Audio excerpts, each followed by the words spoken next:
ಇವತ್ತು ಮೊಟ್ಟೆ ಇಲ್ಲದೆ ಹಾಗೂ ಓವನ್ನು ಇಲ್ಲದೆ ಹೇಗೆ ಪ್ಲಮ್ ಕೇಕ್ ಮಾಡೋದು ಅನ್ನೋದನ್ನು ತೋರಿಸ್ತೀನಿ. ಬನ್ನಿ ನೋಡೋಣ. ನೋಡಿ ಎಷ್ಟು ಸ್ಪಾಂಜಿಯಾಗಿ ಬಂದಿದೆ ಇದು ಪ್ಲಮ್ ಕೇಕು. ತುಂಬ ಟೇಸ್ಟಿಯಾಗೂ ಕೂಡ ಇತ್ತು. ಇದಕ್ಕೆ ಬೇಕಾಗಿರೋದು ಆರೆಂಜ್ ಜ್ಯೂಸು, ಡ್ರೈ ಫ್ರೂಟ್ಸು ಮತ್ತು ನಾನು ಕ್ಯಾರಮಿಲ್ ಮಾಡಿ ಇಟ್ಕೊಂಡಿದ್ದೀನಿ. ಒರಿಜಿನಲ್ ಆರೆಂಜನ್ನು ತೊಗೊಂಡು ನೀವು ಅದ್ರದ್ದು ಸಿಪ್ಪೆನ ಸ್ವಲ್ಪ ತುರ್ಕೋಬೇಕಾಗುತ್ತೆ. ಇದನ್ನು ನಾನು ಕೇಕಿಗೆ ಆ್ಯಡ್ ಮಾಡ್ತೀನಿ, ಒಳ್ಳೆ ಫ್ಲೇವರ್ ಕೊಡುತ್ತೆ ಅಂತ. ಇದು ಫ್ರೆಶ್ ಜ್ಯೂಸು, 2 ಆರೆಂಜ್ ತೊಗೊಂಡು ನಾನು ಎಕ್ಸ್ಟ್ರಾಕ್ಟ್ ಮಾಡ್ಕೊಂಡಿರೋ ಜ್ಯೂಸು. ಅದಕ್ಕೆ ನಾನು ಎಲ್ಲ ತರಹದ ಡ್ರೈ ಫ್ರೂಟ್ಸು ಕಟ್ ಮಾಡಿ ಇಟ್ಕೊಂಡಿದ್ದೆ, ಅದನ್ನು ಈ ಆರೆಂಜ್ ಜ್ಯೂಸ್ ಒಳಗೆ ಹಾಕ್ತಾಯಿದ್ದೀನಿ.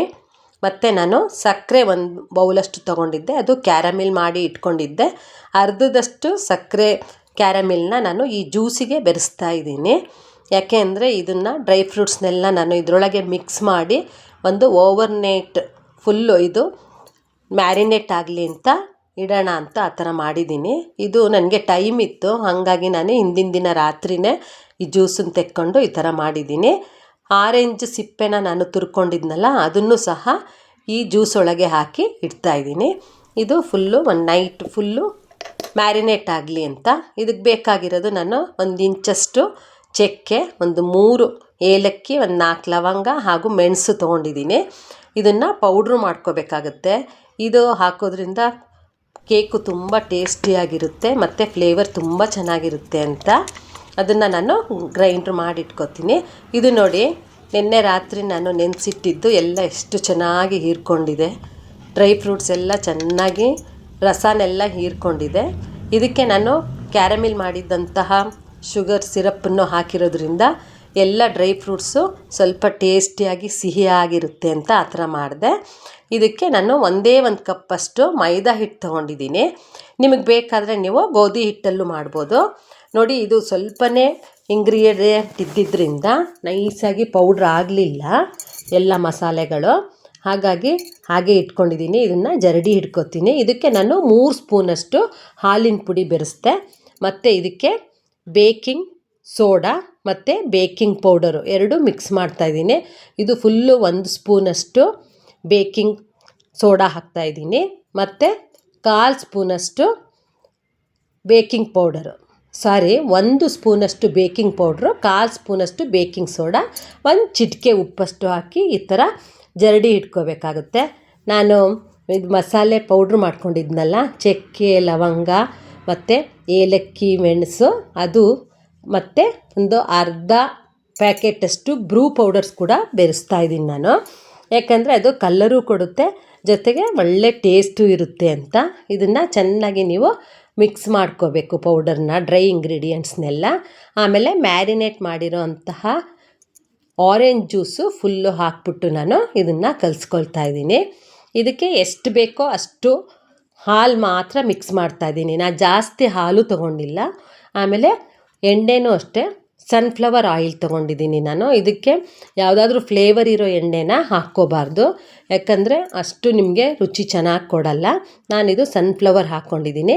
ಆಮೇಲೆ ಸ್ವಲ್ಪ ಮ್ಯಾರಿನೇಟ್ ಮಾಡಿದ್ದಂತಹ ಜ್ಯೂಸು ಇತ್ತು ಹಾಗೂ ಕ್ಯಾರಮಿಲ್ ಅಂತಹ ಇದು ಇತ್ತು. ಆ ಎರಡನ್ನೂ ಮಿಕ್ಸ್ ಮಾಡಿಬಿಟ್ಟು ನಾನು ಈ ಹಿಟ್ಟಿಗೆ ಹಾಕಿ ಕಲಿಸ್ತಾ ಇದ್ದೀನಿ.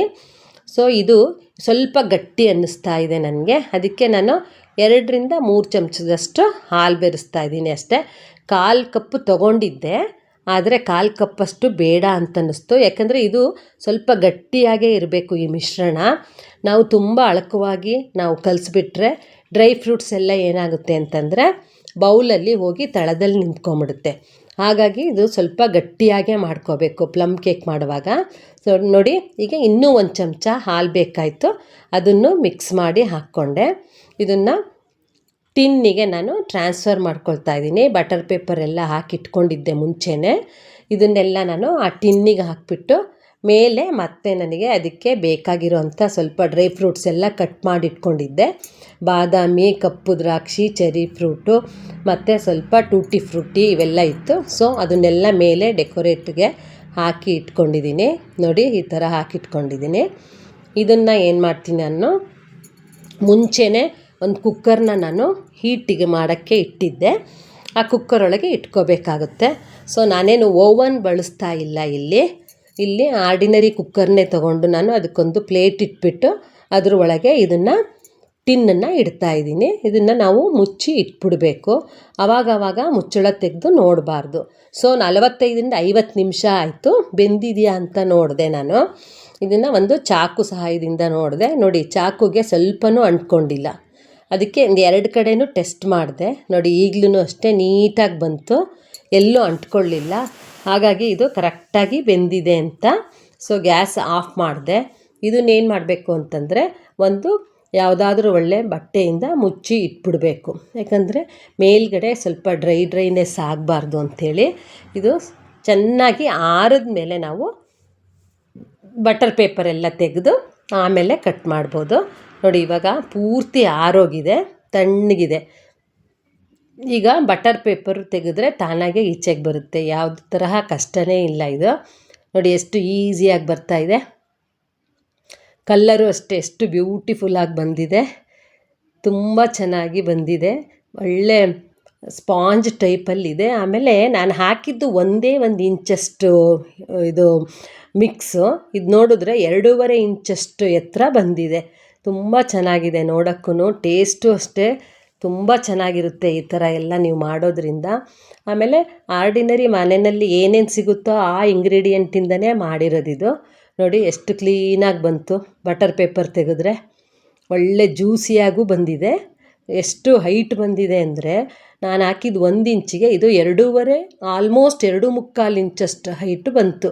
ತುಂಬ ಸ್ಪಂಜಿಯಾಗಿ ಬಂದಿದೆ, ಸಾಫ್ಟಾಗೂ ಕೂಡ ಇದೆ. ತಿನ್ನೋಕ್ಕೂ ಅಷ್ಟೇ ಒಳ್ಳೆ ಟೇಸ್ಟ್ ಇದೆ. ತುಂಬ ಚೆನ್ನಾಗಿರುತ್ತೆ. ಈ ಥರ ನೀವು ಎಲ್ಲ ಟ್ರೈ ಮಾಡಿ ನೋಡಿ. ನಾವು ಬ್ರೂ ಹಾಕಿರೋದ್ರಿಂದ ಇದು ಒಳ್ಳೆ ಸ್ವಲ್ಪ 1% ಕಹಿ ಅಂಶ ಅಂತ ಅನಿಸುತ್ತೆ. ಆದರೆ ಅದೇ ಒಳ್ಳೆ ಟೇಸ್ಟ್ ಕೊಡುತ್ತೆ. ಜೊತೆಗೆ ಈ ಥರ ಕಲರ್ ಬರಬೇಕು ಅಂತಂದರೆ ಸ್ವಲ್ಪ ನಾವು ಬ್ರೂ ಬೆರೆಸ್ಬೇಕಾಗುತ್ತೆ. ನೋಡಿ ಎಷ್ಟು ಗೂಡು ಬಿಟ್ಕೊಂಡಿದೆ. ಒಳಗಡೆ ಎಲ್ಲ ಡ್ರೈ ಫ್ರೂಟ್ಸ್ ಎಲ್ಲ ಚೆನ್ನಾಗಿ ಮ್ಯಾರಿನೇಟ್ ಆಗಿರೋದ್ರಿಂದ ತುಂಬ ಟೇಸ್ಟ್ ಕೊಡುತ್ತೆ. ಯಾರನ್ನ ಗೆಸ್ಟ್ ಬರ್ತಾರೆ ಅಂತಂದರೆ ನಾವು ಒಂದು ಸ್ವಲ್ಪ ಪ್ರಿಪೇರ್ ಮಾಡಿ ಇಟ್ಕೊಂಡ್ಬಿಟ್ರೆ ಎಲ್ಲದನ್ನು ಇದನ್ನು ಕೇಕ್ ಮಾಡಿ ನಾವು ಸರ್ವ್ ಮಾಡ್ಬೋದು.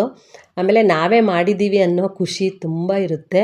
ನೋಡಿ ಎಷ್ಟು ಸಾಫ್ಟಾಗಿದೆ, ಎಷ್ಟು ಚೆನ್ನಾಗಿ ಬಂದಿದೆ ಅಂದರೆ ತುಂಬ ಟೇಸ್ಟಿಯಾಗಿದೆ. ದಯವಿಟ್ಟು ನೀವು ಎಲ್ಲ ಟ್ರೈ ಮಾಡಿ ಹೇಗಿದೆ ಅಂತ ನನಗೆ ಕಮೆಂಟ್ ಮುಖಾಂತರ ತಿಳಿಸಿ. ಪ್ಲೀಸ್ ಸಬ್ಸ್ಕ್ರೈಬ್ ಆಗೋದನ್ನು ಮರಿಬೇಡಿ. Thank you for watching.